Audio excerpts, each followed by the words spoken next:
여러분, 지금 스위스에서 난리가 났습니다.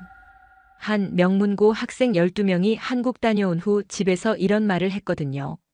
엄마, 나 한국 사람이랑 결혼할 거야. 아빠, 한국어 배워야 해. 지금 당장. 부모들은 기겁했습니다.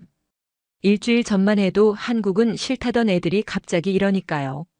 더 웃긴 건 이 아이들 스위스에서 천재라고 불리던 애들입니다.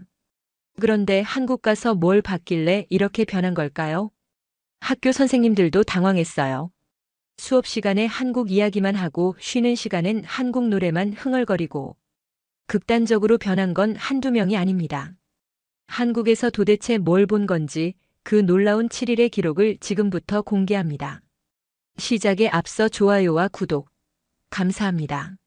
안녕하세요. 저는 스위스 베른에서 온 클라라입니다. 올해 17살이고 베른에 있는 성 우르술라 고등학교 3학년에 다니고 있습니다. 저희 학교는 스위스에서도 꽤 유명한 사립학교인데요. 특히 수학과 과학 교육으로 명성이 높은 곳입니다. 저는 수학을 좋아해서 지난해 전국대회에서 상을 받기도 했어요. 작년 여름방학 때 있었던 일을 말씀드리겠습니다. 저희 반 친구들 12명과 함께 졸업 전 마지막 해외여행을 가기로 했었는데요. 원래는 싱가포르로 갈 예정이었습니다. 깨끗하고 안전한 도시국가에서 편안한 휴가를 보내자는 계획이었거든요. 그런데 출발 한 달 전쯤 갑자기 여행지가 바뀌었다는 통보를 받았습니다. 싱가포르 대신 한국으로 간다는 것이었죠. 솔직히 저와 친구들은 모두 당황했습니다. 한국에 대해서 아는 게 거의 없었거든요. 저희가 생각하는 한국은 김치 정도가 전부였어요. 몇몇 친구들은 K-팝이나 한국 드라마를 좀 알고 있었지만 대부분은 별 관심이 없었습니다. 특히 저희 반에서 가장 똑똑하다고 소문난 막스는 대놓고 불만을 표했어요. 한국 같은 곳에서 뭘 배우겠냐는 식이었죠. 저희 담임 선생님도 난감해하셨습니다. 20년 넘게 교사 생활을 하시면서 아시아 쪽으로는 수학여행을 거의 안 가보셨거든요. 보통은 이탈리아나 프랑스 아니면 영국 정도였는데 한국이라니 어떻게 준비해야 할지 모르겠다고 하셨어요. 부모님들 반응도 시원찮았습니다. 제 어머니는 차라리 파리나 로마가 교육적으로 더 의미 있을 것 같다고 하셨고 다른 친구들 부모님들도 비슷한 반응이었어요. 한국이 안전한 곳인지 음식은 맞을지 언어 문제는 없을지 걱정들이 많으셨죠. 하지만 이미 모든 계획이 다 정해진 상태였습니다. 여행사에서 비행기표도 끊고 호텔도 예약해 놓은 상황이었거든요. 지금 와서 바꾸자면 비용도 많이 들고 복잡할 것 같아서 결국 그냥 가기로 했어요. 출발 며칠 전까지도 저희들 마음은 별로 내키지 않았습니다. 친구들과 대화를 나눠봐도 기대보다는 의무감이 더 컸어요. 그냥 빨리 일주일 지나고 집에 오고 싶다는 생각뿐이었죠. 짐을 쌀 때도 대충 했어요. 여름옷 몇 벌이랑 카메라 정도만 챙겼습니다. 한국에 대해 미리 알아보거나 공부하려는 친구는 아무도 없었어요. 그냥 가서 관광지 몇 군데 구경하고 쇼핑 좀 하다 올 거라고 생각했거든요. 취리히 공항에서 만났을 때 분위기가 영 시원찮았어요. 다들 표정이 별로였고 11시간이나 되는 긴 비행시간 때문에 더 기분이 안 좋았죠. 유럽 안에서 여행할 때는 2~3시간이면 충분했는데 말이에요. 비행기에 올라서도 마찬가지였습니다. 대부분 친구들이 잠만 자거나 영화를 봤어요. 한국에 대한 기대감보다는 그냥 시간이 빨리 지나갔으면 하는 마음이었어요. 저도 솔직히 그랬고요. 드디어 인천공항에 도착했을 때 첫 느낌은 나쁘지 않았습니다. 공항이 생각보다 크고 깨끗했거든요. 하지만 여전히 특별한 감흥은 없었어요. 그냥 평범한 공항이구나 정도였죠. 입국 수속을 밟고 버스를 타고 시내로 들어가면서도 창밖 풍경이 별로 인상적이지 않았습니다. 높은 건물들이 많긴 했지만 딱히 놀랄 만한 건 없어 보였어요. 그때만 해도 저희는 한국이 그냥 평범한 아시아 나라 중 하나라고 생각했거든요.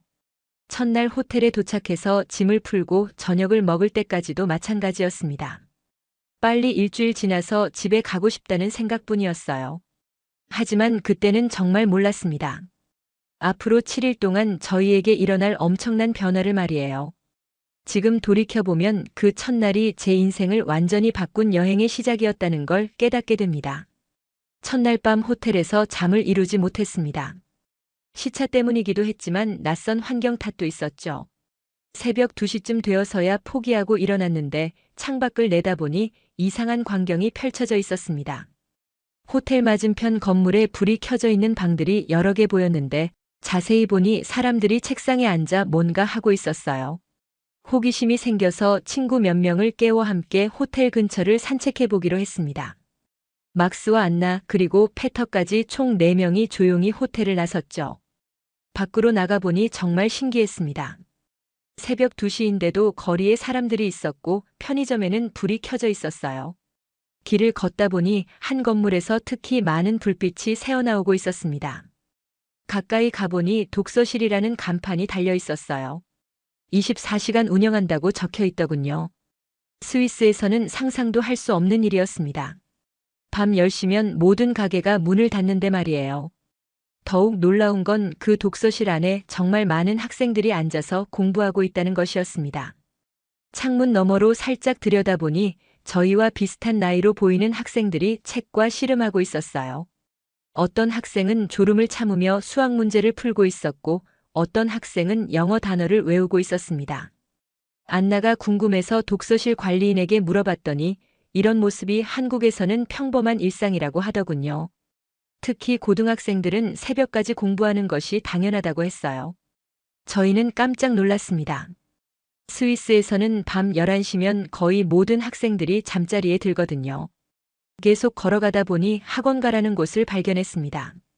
한 건물 안에 수십 개의 학원들이 들어 있었는데 새벽 시간인데도 불이 켜진 곳들이 있었어요. 심지어 새벽반이라는 수업도 있다고 하더군요. 새벽 5시부터 수업을 시작하는 학원도 있다는 걸 듣고는 정말 믿기 어려웠습니다. 한 카페 앞을 지나는데 그 안에도 학생들이 앉아 있었습니다.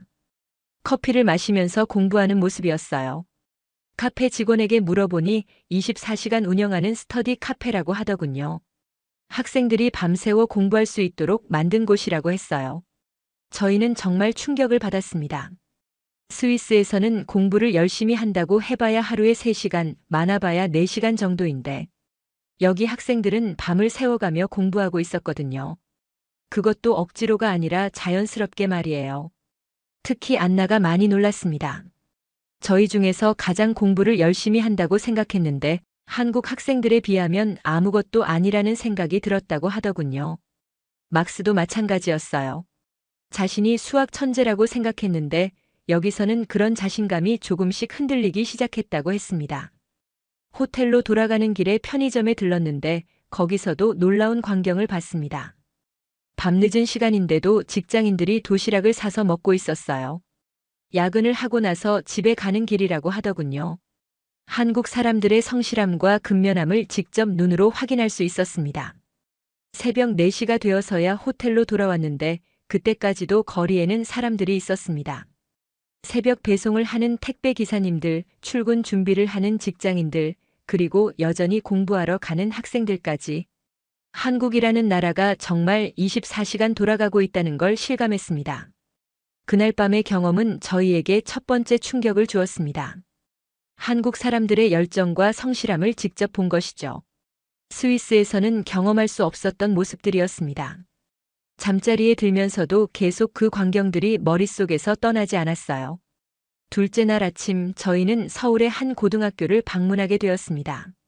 문화체험의 일환으로 한국 학생들과 교류하는 시간을 갖기로 한 것이었죠.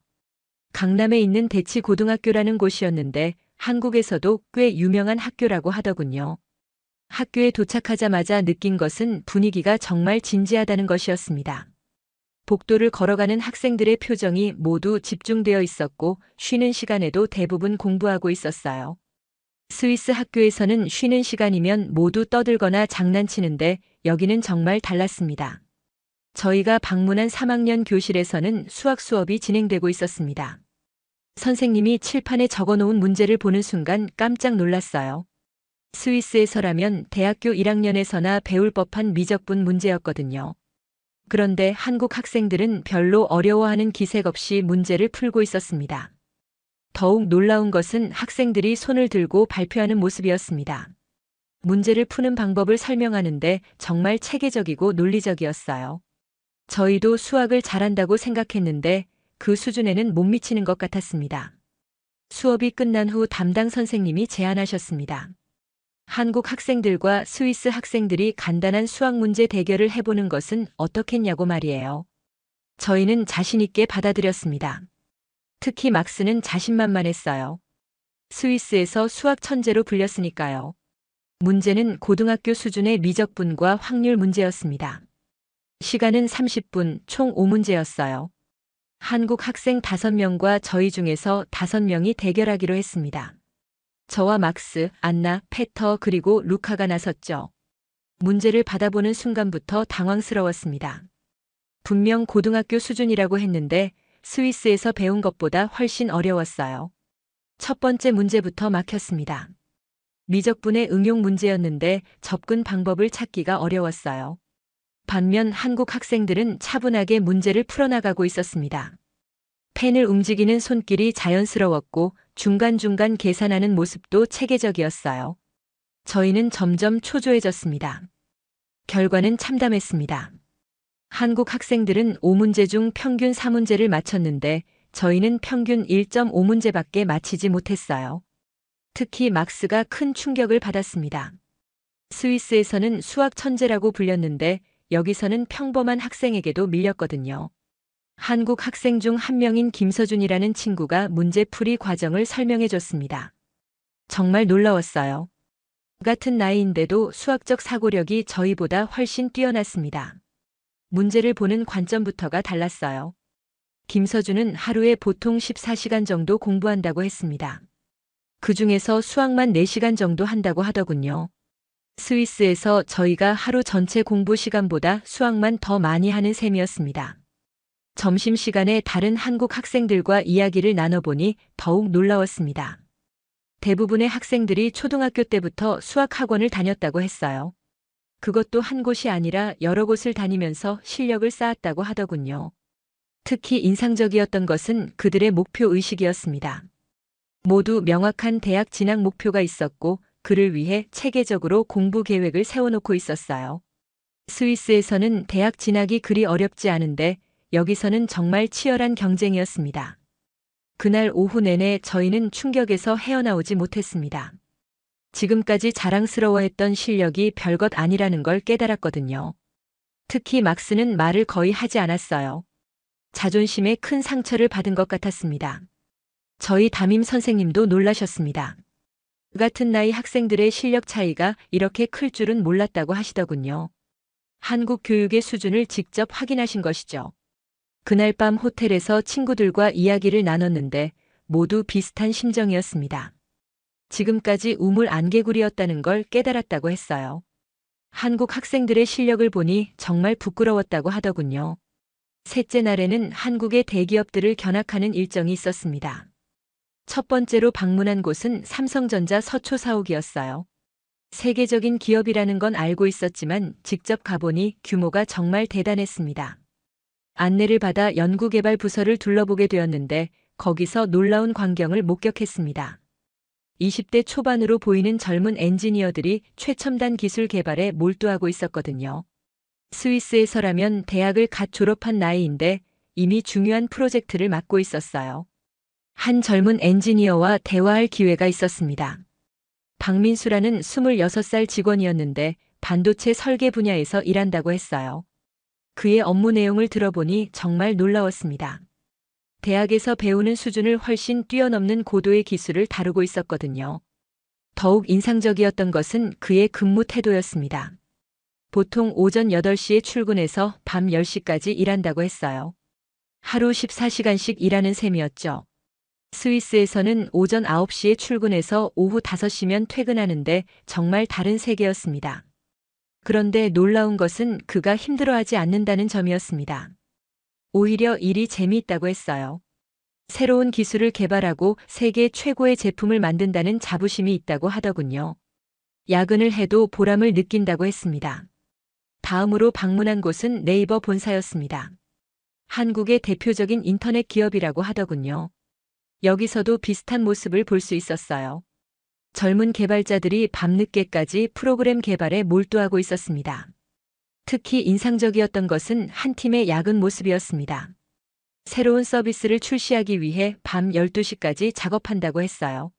그런데 모두 지쳐 보이지 않고 오히려 활기차 보였습니다. 서로 아이디어를 나누며 열정적으로 일하고 있었거든요. 29살의 이수진이라는 팀장과 이야기를 나눠볼 기회가 있었습니다. 그녀는 인공지능 서비스 개발을 담당하고 있다고 했어요.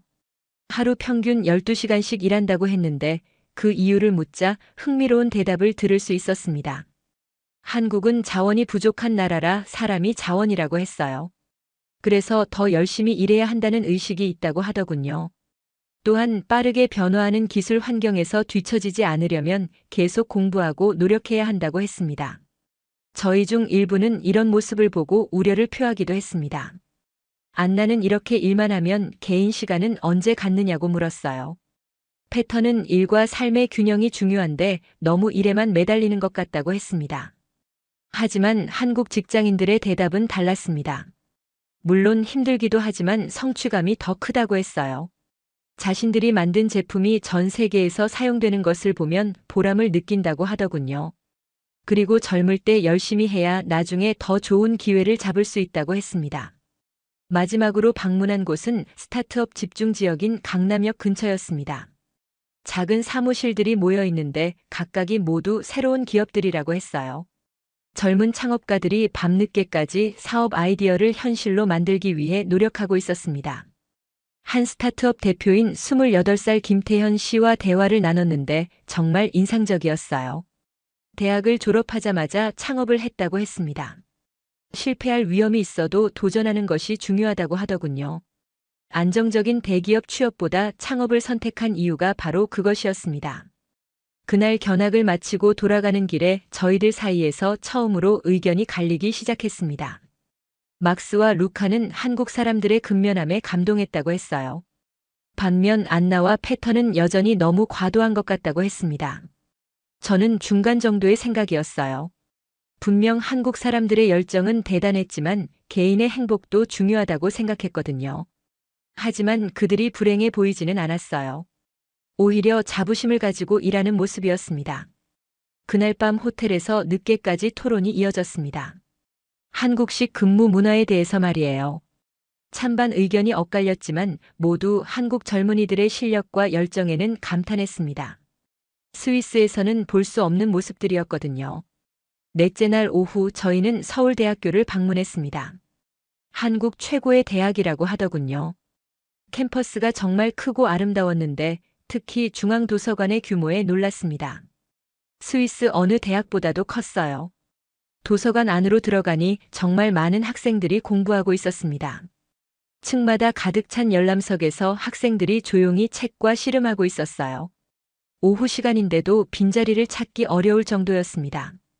4층 한쪽 구석에서 특별한 광경을 목격했습니다. 한 학생이 점자책을 읽으며 공부하고 있었거든요. 시각장애인 학생이었는데 손가락으로 점자를 더듬어가며 열심히 공부하는 모습이었어요. 저희는 그 모습에 깊은 인상을 받았습니다. 불편함에도 불구하고 포기하지 않고 공부하는 모습이 정말 감동적이었거든요. 도서관 직원에게 물어보니 그 학생은 대학원생이라고 했어요. 화학을 전공하고 있다고 하더군요. 잠깐 그 학생과 대화할 기회가 있었습니다. 박지훈이라는 24살 학생이었는데 정말 놀라운 이야기를 들을 수 있었어요. 태어날 때부터 시각장애가 있었지만 공부를 포기한 적이 없다고 했습니다. 그는 매일 도서관에서 12시간씩 공부한다고 했어요. 점자책을 읽는 속도가 일반 책보다 느리기 때문에 더 많은 시간이 필요하다고 하더군요. 하지만 불평하지 않고 오히려 감사한 마음으로 공부한다고 했습니다. 가장 인상적이었던 것은 그의 말이었습니다. 불편하다고 포기하면 안 된다고 했어요. 자신보다 더 어려운 환경에서도 열심히 사는 사람들이 많다고 하더군요. 그런 사람들을 생각하면 자신의 어려움은 아무것도 아니라고 했습니다. 박지훈은 앞으로 화학교사가 되는 것이 꿈이라고 했어요. 자신과 같은 장애가 있는 학생들에게 희망을 주고 싶다고 하더군요. 공부가 어렵고 힘들어도 포기하지 않으면 꿈을 이룰 수 있다는 것을 보여주고 싶다고 했습니다. 그의 이야기를 듣는 순간 저희 모두의 생각이 완전히 바뀌었습니다. 지금까지 한국 사람들이 너무 열심히 공부하고 일한다고 생각했는데 그 이유를 알 것 같았어요. 단순히 성공하기 위해서가 아니라 주어진 기회를 소중히 여기기 때문이었습니다. 특히 안나가 큰 감명을 받았습니다. 지금까지 스위스에서 모든 것이 편하게 주어졌는데 그것을 당연하게 생각했다고 했어요. 박지훈 같은 사람을 보니 자신이 얼마나 게으르게 살았는지 깨달았다고 하더군요. 페터도 마찬가지였습니다. 한국식 교육이 너무 경쟁적이라고 비판했었는데 이제는 그 경쟁 속에서도 포기하지 않는 정신이 대단하다고 생각한다고 했어요. 어려운 환경을 핑계로 삼지 않는 태도에 감동받았다고 했습니다. 도서관을 나오면서 저희는 계속 그 학생 이야기를 했습니다. 모든 조건이 완벽하게 갖춰진 스위스에서 자란 저희가 얼마나 안일하게 살았는지 반성하게 되었어요. 주어진 기회를 제대로 활용하지 못했다는 생각이 들었습니다. 그날 저녁 호텔에서 가장 진지한 대화를 나눴습니다.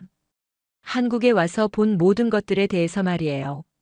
새벽까지 공부하는 학생들, 밤늦게까지 일하는 직장인들, 그리고 어려운 환경에서도 포기하지 않는 박지훈 같은 사람들을 보면서 많은 것을 느꼈다고 했어요. 이제는 한국을 비판하던 친구들도 마음이 바뀌었습니다. 안나는 지금까지 한국식 교육에 대해 부정적이었는데 이제는 그 속에 담긴 철학을 이해할 것 같다고 했어요. 힘들어도 포기하지 않는 정신, 주어진 기회를 소중히 여기는 마음이 바로 한국의 힘이라고 했습니다. 페터도 한국 사람들의 근면함이 단순히 일중독이 아니라는 걸 깨달았다고 했어요. 더 나은 미래를 만들기 위한 투자라고 생각한다고 하더군요. 그리고 그런 노력들이 쌓여서 지금의 한국을 만들었다고 했습니다. 저도 많은 생각이 들었어요. 스위스에서는 모든 것이 안정적이고 편안해서 위기의식이 없었는데 한국에서는 항상 더 나아지려고 노력하는 모습을 볼 수 있었습니다. 그것이 바로 한국이 빠르게 발전할 수 있었던 이유라는 생각이 들었어요. 그날 밤 잠자리에 들면서 저희 모두 같은 생각을 했을 것 같아요. 이제 남은 3일 동안 한국에서 더 많은 것을 배우고 싶다는 마음이 들었습니다. 5째 날부터 저희에게 눈에 띄는 변화가 나타나기 시작했습니다. 가장 먼저 바뀐 것은 음식에 대한 태도였어요. 첫날에는 김치가 너무 매워서 얼굴을 찡그렸는데 이제는 더 달라고 할 정도가 되었습니다. 아침 호텔 뷔페에서도 변화가 뚜렷했습니다. 처음에는 익숙한 빵과 시리얼만 먹었는데 이제는 김치찌개와 된장국을 맛있게 먹고 있었어요. 특히 막스는 젓가락질까지 완벽하게 마스터해서 김밥을 능숙하게 집어먹고 있었습니다. 그날 저희는 한국 전통 문화를 체험하는 프로그램에 참여했습니다.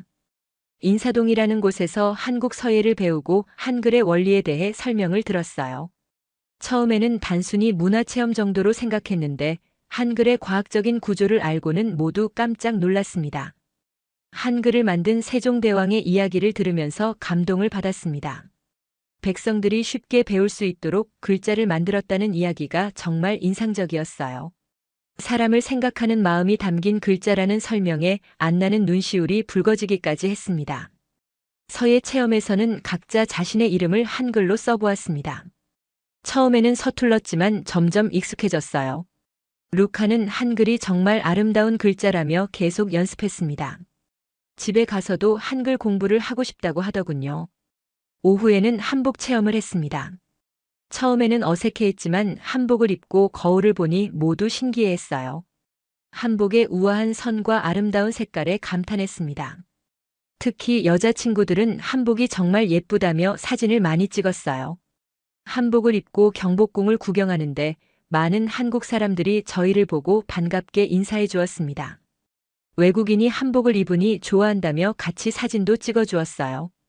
한국 사람들의 따뜻함을 느낄 수 있었습니다. 저녁에는 한국 전통 음악 공연을 보러 갔습니다. 가야금과 대금 연주를 들었는데 처음 들어보는 소리였지만 마음이 편안해지는 느낌이었어요. 서양 음악과는 다른 매력이 있었습니다. 공연 후에 연주자와 대화할 기회가 있었는데 한국 전통 음악의 깊이에 대해 설명해 주었습니다. 수백 년 동안 이어져 온 음악이라고 하니 더욱 신기했어요. 페터는 한국에 이런 깊은 문화가 있는 줄 몰랐다고 감탄했습니다. 그날 밤부터 친구들이 한국어를 배우기 시작했습니다. 안나가 먼저 시작했는데 기본적인 인사말부터 배우기 시작했어요. 안녕하세요, 감사합니다, 죄송합니다 같은 말들을 계속 연습했습니다. 막스는 한국어 학습 앱을 다운로드 받아서 틈날 때마다 단어를 외우고 있었어요. 특히 수학 관련 한국어를 배우고 싶다고 했습니다. 한국에서 수학을 더 공부해보고 싶다는 마음이 생겼다고 하더군요. 가장 놀라운 변화는 저희들의 대화 주제였습니다. 처음에는 빨리 집에 가고 싶다는 이야기만 했는데 이제는 한국에 대한 이야기로 가득했어요. 한국 문화의 아름다움, 한국 사람들의 친절함, 한국 교육의 우수성에 대해 계속 이야기했습니다. 루카는 한국 드라마를 보고 싶다고 했어요. 한국어 공부에도 도움이 될 것 같다고 하더군요. 패턴은 K-팝을 들어보고 싶다고 했습니다. 한국 음악의 매력을 알고 싶다고 했어요. 심지어 일부 친구들은 한국 대학 진학에 대해 진지하게 고민하기 시작했습니다. 막스는 한국에서 수학을 더 깊이 공부하고 싶다고 했어요. 안나는 한국의 교육 시스템에서 배우고 싶은 것이 많다고 했습니다. 담임 선생님도 저희의 변화에 놀라셨습니다. 4일 전만 해도 한국에 오기 싫어했던 아이들이 이제는 한국을 떠나기 싫어한다고 하시더군요. 이런 급격한 변화를 본 적이 없다고 하셨어요. 그날 밤 저희는 서로에게 한국어로 인사를 해보았습니다. 발음이 서툴렀지만 모두 열심히 따라했어요. 안녕히 주무세요라는 말을 배워서 서로에게 인사했습니다. 잠자리에 들면서 생각해보니 정말 많이 달라진 것 같았어요. 겨우 5일 만에 한국이라는 나라를 완전히 다르게 보게 되었습니다. 처음에는 별 기대 없이 온 여행이었는데 이제는 한국을 떠나는 것이 아쉬울 정도였어요. 일주일간의 한국 여행을 마치고 취리히 공항에 도착했을 때 저희의 모습은 완전히 달라져 있었습니다. 가방에는 한국에서 산 온갖 물건들로 가득했고 손에는 한국어 교재를 들고 있었어요. 무엇보다 표정이 달랐습니다. 일주일 전에 시큰둥한 모습은 온데간데 없고 자신감에 찬 모습이었죠. 부모님들이 마중 나와 계셨는데 저희를 보자마자 깜짝 놀라셨어요. 특히 제 어머니는 제가 한국어로 인사하자 어리둥절해 하셨습니다. 안녕하세요라고 인사했더니 무슨 말이냐고 물으시더군요. 집으로 가는 차 안에서부터 폭탄 선언이 시작되었습니다. 저는 부모님께 한국에서 본 놀라운 것들에 대해 이야기했어요. 새벽까지 공부하는 학생들, 밤늦게까지 일하는 직장인들, 그리고 어려운 환경에서도 포기하지 않는 사람들에 대해서 말씀드렸습니다. 부모님은 처음에는 흥미롭게 들으셨지만 제가 한국식 교육에 대해 이야기하기 시작하자 표정이 달라지셨어요. 스위스 교육이 너무 느슨한 것 같다고 하니 당황스러워 하셨습니다. 더 큰 충격은 제가 한국어 공부를 하고 싶다고 했을 때였어요. 아버지는 왜 갑자기 한국어냐며 의아해 하셨습니다. 저는 한국이 앞으로 더 중요한 나라가 될 것 같다고 설명했지만 쉽게 이해해 주시지 않으셨어요. 가장 충격적인 것은 제가 한국 대학 진학을 고려하고 있다고 말씀드린 때였습니다. 어머니는 깜짝 놀라시며 일주일 만에 무슨 일이 있었냐고 하셨어요.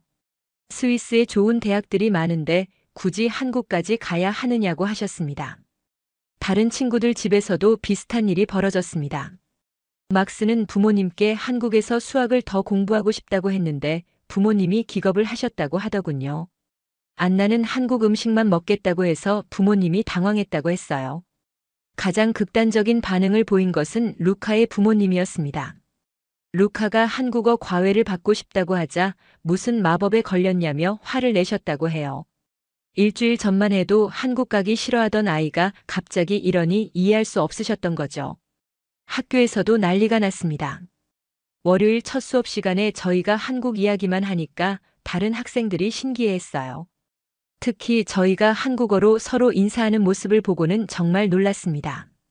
더 큰 문제는 저희가 학교 교육에 대해 비판적인 의견을 내기 시작한 것이었어요. 막스는 수학 시간에 한국 학생들이 배우는 내용에 비해 너무 쉽다고 했습니다. 안나는 공부 시간이 너무 적다며 더 많이 공부하고 싶다고 했어요. 담임 선생님도 당황스러워 하셨습니다. 20년 넘게 교사를 하시면서 이런 변화는 처음 본다고 하시더군요. 학생들이 갑자기 더 어려운 공부를 하고 싶어 한다니 믿을 수 없다고 하셨어요. 급기야 학부모들이 나서기 시작했습니다. 제 어머니를 비롯해서 다른 친구들, 부모님들이 학교에 전화해서 한국 여행 후 아이들이 이상해졌다고 항의하신 거예요. 무슨 일이 있었는지 설명해 달라고 하셨습니다. 학교에서는 긴급 회의를 소집했습니다. 교장 선생님, 담임 선생님, 그리고 학부모 대표들이 모여서 저희의 변화에 대해 논의했어요. 도대체 한국에서 무슨 일이 있었길래 아이들이 이렇게 바뀌었는지 궁금해 하셨습니다. 저희는 학교에서 요청해서 한국에서의 경험을 발표하게 되었습니다. 전교생 앞에서 한국의 교육 문화, 사람들의 열정, 그리고 저희가 느낀 변화에 대해 이야기했어요. 처음에는 믿지 않던 학생들도 점점 관심을 보이기 시작했습니다. 가장 큰 변화는 저희의 공부 태도였습니다. 방과 후에도 학교에 남아서 공부하기 시작했어요. 한국 학생들처럼 체계적으로 계획을 세우고 목표를 정해서 공부했습니다. 성적도 눈에 띄게 향상되기 시작했어요. 한국어 공부도 계속했습니다. 인터넷으로 한국어 강의를 들으며 틈틈이 단어를 외웠어요. 서로 한국어로 대화하려고 노력했습니다. 발음이 어려웠지만 포기하지 않고 계속 연습했어요. 3개월 후에는 더 놀라운 일이 벌어졌습니다. 저희 중 몇 명이 정말로 한국 대학 진학을 준비하기 시작한 것이었어요. 막스는 서울대학교 수학과에 지원하고 싶다고 했고, 안나는 연세대학교에 관심을 보였습니다. 부모님들과 학교는 더 이상 반대할 수 없었습니다. 저희의 성적이 좋아지고 공부에 대한 열정이 높아진 것을 부인할 수 없었거든요. 오히려 한국 여행의 효과에 감탄하기 시작했어요. 결국 학교에서는 한국과의 교육 교류를 확대하기로 결정했습니다. 매년 한국으로 수학여행을 보내고 한국 학생들과의 교환 프로그램도 만들기로 했어요. 저희의 변화가 학교 정책까지 바꾼 것이었습니다. 한국 여행을 다녀온 지 1년이 지난 지금 정말 놀라운 일들이 벌어졌습니다. 가장 먼저 말씀드릴 것은 저희의 학업 성취도가 크게 향상되었다는 점이에요. 전국 단위 시험에서 저희 반 평균 점수가 30%나 올랐습니다. 막스는 정말로 서울대학교 수학과에 입학했습니다. 한국어를 열심히 공부해서 토픽 시험에서 높은 점수를 받았고 수학 실력도 한국 수준에 맞춰 끌어올렸어요. 지금은 서울에서 한국 학생들과 함께 공부하고 있습니다. 안나는 연세대학교 국제학부에 진학했습니다. 한국의 교육 철학을 더 깊이 연구하고 싶다고 해서 교육학을 복수 전공하고 있어요. 앞으로 한국식 교육을 스위스에 도입하는 일을 하고 싶다고 합니다. 페터와 루카는 스위스에 남았지만 한국어를 계속 공부하고 있어요. 대학에서 한국학을 부전공으로 선택했습니다. 방학 때마다 한국을 방문해서 언어 연수를 받고 있어요. 가장 놀라운 변화는 저희 학교에서 일어났습니다. 한국어 수업이 정규 과목으로 채택되었고 한국 문화 동아리도 만들어졌어요. 매년 여름에는 한국으로 수학여행을 보내는 프로그램이 정착되었습니다. 다른 스위스 학교들도 관심을 보이기 시작했습니다. 저희 학교의 성공 사례를 듣고 비슷한 프로그램을 만들고 싶다고 문의해 오는 학교들이 늘어났어요. 취리히의 한명문 사립학교는 아예 한국 교육 전문가를 초청해서 세미나를 열기도 했습니다. 개인적으로도 큰 변화가 있었습니다. 저는 지금 취리히 대학교에서 동양학을 전공하고 있는데 특히 한국 현대사에 관심이 많아요. 졸업 후에는 한국에서 대학원을 다닐 계획입니다. 한국어 실력도 많이 늘었습니다. 이제는 한국 친구들과 자연스럽게 대화할 수 있어요. 인터넷으로 한국 뉴스도 보고 한국 드라마도 자막 없이 볼 수 있을 정도가 되었습니다. 가족들의 인식도 완전히 바뀌었습니다. 처음에는 반대했던 부모님도 이제는 한국의 교육 방식을 인정하게 되었어요. 아버지는 한국 기업에 투자까지 하고 계십니다. 어머니는 한국 요리를 배우기 시작하셨어요. 더욱 놀라운 것은 스위스 교육계 전체의 변화입니다. 베른주 교육청에서 한국의 교육 제도를 연구하기 위한 공식 연구팀을 구성했어요. 저희의 사례가 그 시작점이 되었다고 합니다. 스위스 언론에서도 저희의 이야기를 다뤘습니다. 일주일간의 한국 여행이 어떻게 학생들의 인생을 바꿨는지에 대한 기사가 나왔어요. 다른 나라 교육자들도 관심을 보여서 독일, 오스트리아에서도 유사한 프로그램을 검토하고 있다고 합니다. 한국에서 만난 친구들과도 계속 연락하고 있습니다. 서울대 도서관에서 만났던 박지훈 선배는 이제 화학 교사가 되어 장애 학생들을 가르치고 있어요. 대치 고등학교에서 만난 김서준이는 스위스로 교환학생을 와서 저희 대학에서 1년간 공부했습니다. 가장 의미 있는 것은 상호 교류가 이루어지고 있다는 점입니다. 한국 학생들도 스위스의 창의적이고 자유로운 교육 방식을 배우고 싶어 해서 양방향 교환 프로그램이 만들어졌어요. 지금 생각해보면 정말 신기합니다. 처음에는 싫어했던 한국 여행이 제 인생의 방향을 완전히 바꿔놓았으니까요. 그 일주일이 없었다면 지금의 저는 존재하지 않았을 거예요. 한국에서 배운 가장 중요한 것은 끊임없이 노력하는 자세였습니다. 주어진 조건에 만족하지 않고 더 나은 내일을 만들기 위해 오늘을 치열하게 사는 것. 그것이 바로 한국의 힘이라고 생각합니다. 앞으로도 한국과 스위스를 잇는 다리 역할을 하고 싶습니다. 두 나라의 장점을 서로 나누고 배울 수 있도록 돕는 것이 제 꿈이에요.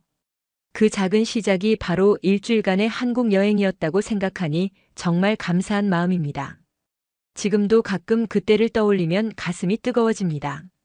한국에서 만난 사람들의 따뜻한 마음, 끊임없이 노력하는 모습, 그리고 어려운 상황에서도 포기하지 않는 정신.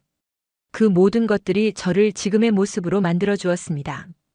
오늘 사연은 여기까지입니다. 스위스 명문고 천재들의 한국 일주일 완전 변화 스토리 어떠셨나요? 사연의 주인공에게 응원의 댓글을 남겨주세요. 지금까지 감동정거장에서 사연 전해드렸습니다. 사연이 마음에 드셨다면 좋아요와 구독 부탁드립니다. 시청해주셔서 감사합니다.